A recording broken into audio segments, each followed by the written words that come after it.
Je donne la parole pour présenter ce point à Madame Françoise Legrand, adjointe déléguée à la famille, au logement, aux affaires sociales et aux affaires municipales. Vous avez la parole, Madame la adjointe. Merci, Monsieur le maire. En effet, afin de répondre à ces besoins et ceux de ses communes membres, la communauté d'agglomération de Saint-Dié-des-Vosges a créé un service mutualisé des systèmes d'information. L'adhésion de chaque commune se fait sur une base du volontariat et se matérialise par la signature d'une convention qui prévoit notamment les modalités de remboursement. Nous avons déjà parlé de mutualisation. Il s'agit ici du 6e service à être mutualisé après la création du service mutualisé d'urbanisme au 1er janvier 2015, la mutualisation du bureau d'études au 1er mars 2016, la mutualisation du service juridique au 1er mars également 2016, la création du service mutualisé des ressources humaines au 1er juin 2016 et la mutualisation des finances au 1er août 2016. Une réunion d'information avec les 8 agents concernés a eu lieu le 10 mai 2017 en présence de la CFDT. Puis le comité technique de la ville a émis un avis favorable le 11 mai et le bureau décisionnel du conseil communautaire a également émis un avis favorable le 16 mai avec une mise en œuvre possible au 1er juillet.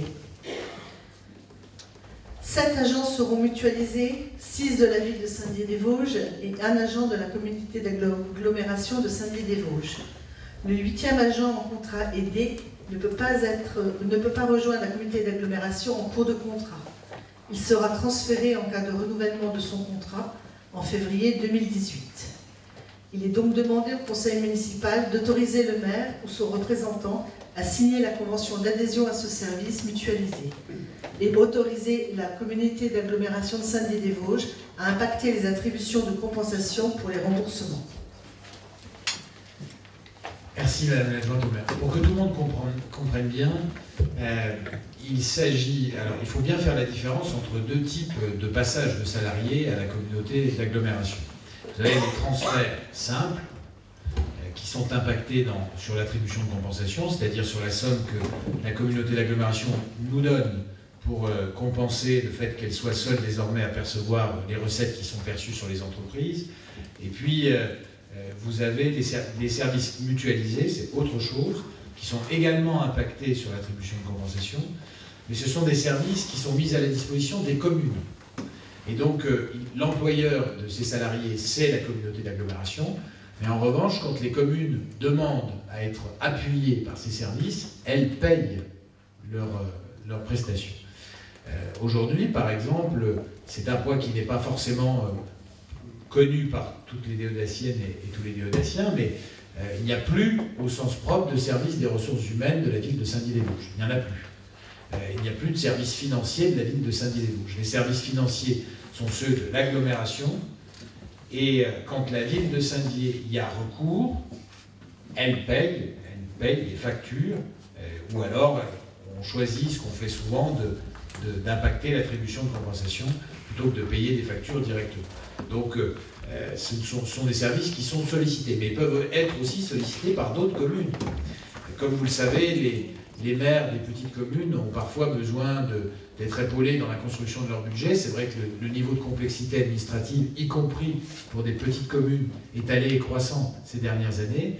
Et quand ils ont besoin de cette aide, ils peuvent de moins en moins compter sur les services de l'État, et ça n'est pas de la mauvaise volonté de leur part, mais il se trouve que, on le sait, ces services sont plutôt en attrition dans notre territoire, et donc ils ont de plus en plus recours pour construire leur budget aux services financiers de la communauté d'agglomération. C'est vrai du service des ressources humaines également, qui vient en complément de ce que le centre de gestion départemental peut proposer quand il y a des recrutements à faire de la part des mairies, des communes, etc., etc.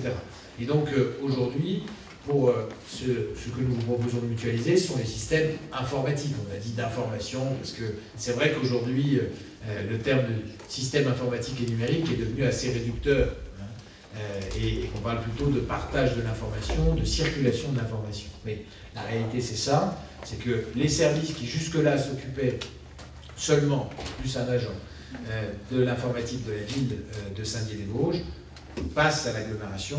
Quand la ville y aura recours, elle payera cette utilisation de ces services, cette mobilisation de ces agents, mais ils pourront aussi être mobilisés au service d'autres communes qui pourront avoir ponctuellement besoin d'un dépannage, etc. Il va de soi que ce système se fait parce que, de facto, ça fonctionnait déjà comme ça. Alors, je ne devrais pas le dire ici, mais je le dis quand même, on est entre personnes de confiance. Donc, ça fonctionnait comme ça parce que les services de la ville de Saint-Dié, de facto, s'étaient occupés de toutes les installations, de tous les branchements, de toutes les connexions de l'agglomération. Quand celle-ci a été créée, c'est eux qui ont eu à envisager ces problèmes. Et c'est pareillement eux qui ont déjà eu à travailler sur les bâtiments provisoires, la connexion de ces bâtiments en fibre optique, etc. etc. Donc, on fait quelque chose qui est positif, même si c'est refacturé à la commune. J'insiste là-dessus, parce que vous avez toujours, bien sûr, des mauvais avocats pour vous expliquer que la ville ne fait pas vraiment d'efforts et que c'est uniquement les transferts de charges qui expliquent son redressement financier. C'est absolument faux, puisque vous avez compris, ce que nous perdons en charge, nous le perdons aussi en recettes en face. Et donc, en revanche, le fait de créer des services mutualisés qui sont comme ça mis à la disposition des communes, qu'elles peuvent solliciter, c'est bon pour notre dotation. L'État pousse, essaye de stimuler les agglomérations ou les communautés de communes qui transfèrent beaucoup de services et qui créent ces systèmes mutualisés. Et donc, l'État augmente, à proportion, augmente notre coefficient d'intégration fiscale et donc notre dotation générale de fonctionnement. Il pousse, si vous voulez, à ce qu'un maximum de services soient mis en commun. C'est donc la raison pour laquelle nous avançons sur les services informatiques avec l'accord unanime du bureau communautaire qui a pris cette décision. Voilà. Je précise aussi que cette décision a été portée à connaissance du conseil communautaire lors de sa dernière séance il y a quelques jours, sans que ça suscite aucune réflexion. Y a-t-il des demandes de prise de parole sur ce sujet? Il n'y en a pas, nous pouvons donc passer au vote. Qui est pour? Qui est contre?